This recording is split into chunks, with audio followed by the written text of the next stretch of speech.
নাহমাদুহু ওয়া নুসাল্লি আলা রাসূলিল কারীম। কোরআন মাজিদের হুকুম হলো আকিমুস-সালাহ ওয়া আতুজ-যাকাহ। তোমরা নামাজ কায়েম করো, যাকাত দাও। বলা হয়েছে ওয়াফি আমওয়ালিহিম হাক্কুল লিস-সাইলি ওয়াল মাহরুম। তাদের সম্পদে যারা যাচনাকারী এবং যারা বঞ্চিত তাদের অধিকার আছে। তো কোরআন মাজিদের এবং হাদিসের শিক্ষা অনুযায়ী যাকাত দেওয়াটা নামাজের মতোই দ্বীনের এক মৌলিক বিধান, এক বুনিয়াদি ইবাদত। কাউকে মুমিন মুসলিম হতে হলে নামাজের মতো যাকাতের ফরজিয়তকে স্বীকার করতে হয় এবং যার নিসাব পরিমাণ মাল আছে তাকে যাকাত দিতে হয়। যে ব্যক্তি নিসাব পরিমাণ মালের মালিক হওয়া সত্ত্বেও যাকাত দেয় না, তার নিজেকে মুসলিম বলে পরিচয় দেওয়ার অধিকার থাকে না। মনে রাখতে হবে, যাকাত গরিবের হক, এটা গরিবের অধিকার। তাই যাকাত পাওয়ার কর্তব্য। যে ব্যক্তি যাকাত গ্রহণের উপযুক্ত তার কাছে যাকাতের অর্থ পৌঁছে দেওয়া, তাকে নিজের বাড়িতে ডেকে নিয়ে আসা, নিজের দরজায় তাকে আসতে বাধ্য করা, এটা কিছুতেই যাকাতের মতো এক মহান ইবাদতের সঙ্গে সঙ্গতিপূর্ণ নয়। বর্তমানকালে একটা রেওয়াজ হয়ে গেছে যে যাকাতদাতা নিজের বাড়িতে বসে থাকে আর যাকাত গ্রহীতা তার দরজায় গিয়ে লাইন ধরে। আর সে যাকাতদাতা সে খুব ভাব নিয়ে ভাব গাম্ভীর্যের সঙ্গে সে যাকাত আদায় করে। তো এটা আসলে এবাদতের যে মহিমা, এবাদতের যে পানবস্তু তার সঙ্গে যায় না। বান্দা এবাদত করবে বিনয়ের সঙ্গে। এই পন্থা তো অহংকারের পন্থা। সব মানুষেরই মর্যাদা আছে। যে যাকাত গ্রহীতা সে একজন মুসলিম, তার মর্যাদা আছে। মানুষ মাত্রেরই মর্যাদা আছে। আল্লাহ তাআলা মানুষকে সৃষ্টি করেছেন মর্যাদাবান করে। বলা হয়েছে ওয়ালাকাদ কাররামনা বানি আদম, আমি আদমের সন্তানকে মর্যাদাবান করেছি। মানুষ মাত্রেরই মর্যাদা আছে। আর যে ব্যক্তি মুসলিম মুমিন তার তো মর্যাদা অনেক অনেক বেশি। তো মুসলিমকে যাকাত দেওয়া যায় না। যাকাত দেওয়াই হয় মুসলিমকে, মানে মর্যাদাবান ব্যক্তিকে। তা মর্যাদাবান ব্যক্তির মর্যাদা রক্ষা করা উচিত। তাকে আমি যদি আমার দরজায় আসতে বাধ্য করি, এ তো তার জন্য মর্যাদাকর নয়, বরং আমার জন্য মর্যাদাকর হবে আমি যদি তার দরজায় গিয়ে হাজির হই।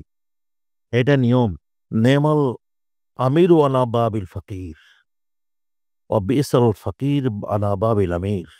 যে ওই ফকির বড়ই মন্দ যে আমিরের দরজা যায়, আর ওই আমির কতই না ভালো যে গরিবের দরজায় যায়। তাই আমি গরিবকে আমার দরজায় এনে তাকে অপমানিত করছি, ওদিকে নিজে এবাদতের মহিমা ক্ষুণ্ণ করছি।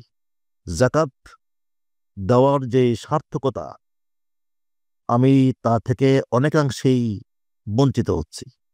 এই জন্যে আমাদের কর্তব্য হবে যাকাত দেওয়ার সময় এদিকে লক্ষ্য রাখা, যে আমি যাকাত গ্রহীতাকে নিজের দরজা আনবো না, বরং খুঁজব কে কে যাকাত গ্রহণের উপযুক্ত। আমি খুঁজে খুঁজে তাদের বাড়িতে গিয়ে হাজির হব। এটাই ছিল তো তরিকা। গরিব দেশকে সাহায্য করার তরিকা তো এটাই, যে আমি তার বাড়িতে গিয়ে তার প্রয়োজন লক্ষ্য করব এবং সামর্থ্য অনুযায়ী সমাধানের চেষ্টা করব। দ্বিতীয় খলিফা ওমর ফারুক রাদিয়াল্লাহু তাআলা কি করতেন? তিনি একজন খলিফা হওয়া সত্ত্বেও তিনি রাস্তায় রাস্তায় টহল দিতেন, রাত্রিবেলা বের হতেন, খুঁজতেন কে কোথায় আত্মপীড়িত ব্যথিত আছে। তার অনুসরণে আমাদেরও এটা কর্তব্য। বরং তার অনুসরণ কি, এটা ইসলামের মেজাজ। দিন আমাদেরকে এই মেজাজই দান করেছে যে সাহায্যকারী সে নিজে গিয়ে যার প্রয়োজন তাকে সাহায্য করবে, তার বাড়িতে আনতে বাধ্য করবে না। এখন তো এটা রেওয়াজে পরিণত হয়ে গেছে। এই রেওয়াজ ভালো নয়, এই রেওয়াজ বন্ধ করা উচিত। যাকাতের শানের সঙ্গে যায় এরকম রেওয়াজ চালু করা উচিত। সব ইবাদতের ক্ষেত্রে এটা দরকার, যে ইবাদত এরা বন্দেগী, এরা বান্দার যে নমনীয়তা, তার যে বিনয়, এটা প্রকাশ করবে। এবাদতে যদি বন্দিগি বিনয় প্রকাশ না হয়, নমনীয়তা প্রকাশ না হয়, তাতে এবাদতের যে কল্যাণ, বরকত, তা পুরোপুরি লাভ হয় না। এবং এবাদতের তো জীবন গঠনমূলক বহু দিক রয়েছে। এবাদত মানুষের জীবনকে গঠন করে। ওই যে বলা হয়েছে ইন্না সলাতা তানহা আনিল ফাহশা ওয়াল মুনকার, কোরআনে কারিমে এক গুরুত্বপূর্ণ আয়াত,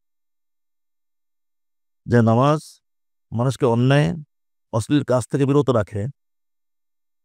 তো এটা রাখে তখনই যখন নামাজকে ঠিক নামাজের মতো করে আদায় করা হয়। ওইরকম জাকাত, রোজা, হজ সব কিছুই মানুষের জীবন গঠন করে। তো সেই জীবন গঠনমূলক নামাজ যদি আমরা পড়ি, জাকাত দিই, হজ করি, রোজা রাখি, তবেই আমাদের জীবন সত্যিকারের একজন বান্দারূপে, আল্লাহ তাআলার প্রিয় বান্দারূপে গড়ে উঠবে। তা বিশেষ করে আমি এই জাকাতের বেলায় বলবো, রমজান মাস সবাই জাকাত দিয়ে থাকে, যাদের সামর্থ্য আছে তারা জাকাত দিয়ে থাকে, তারা যেন বিশেষভাবে এইদিকে লক্ষ্য রাখে। তারা যেন নিজ বাড়িতে গরিবদের ভিড় না জমায়, নিজেই গরিবদের বাড়িতে বাড়িতে গিয়ে জাকাত দেওয়ার চেষ্টা করে। আল্লাহ তাআলা তৌফিক দান করুন।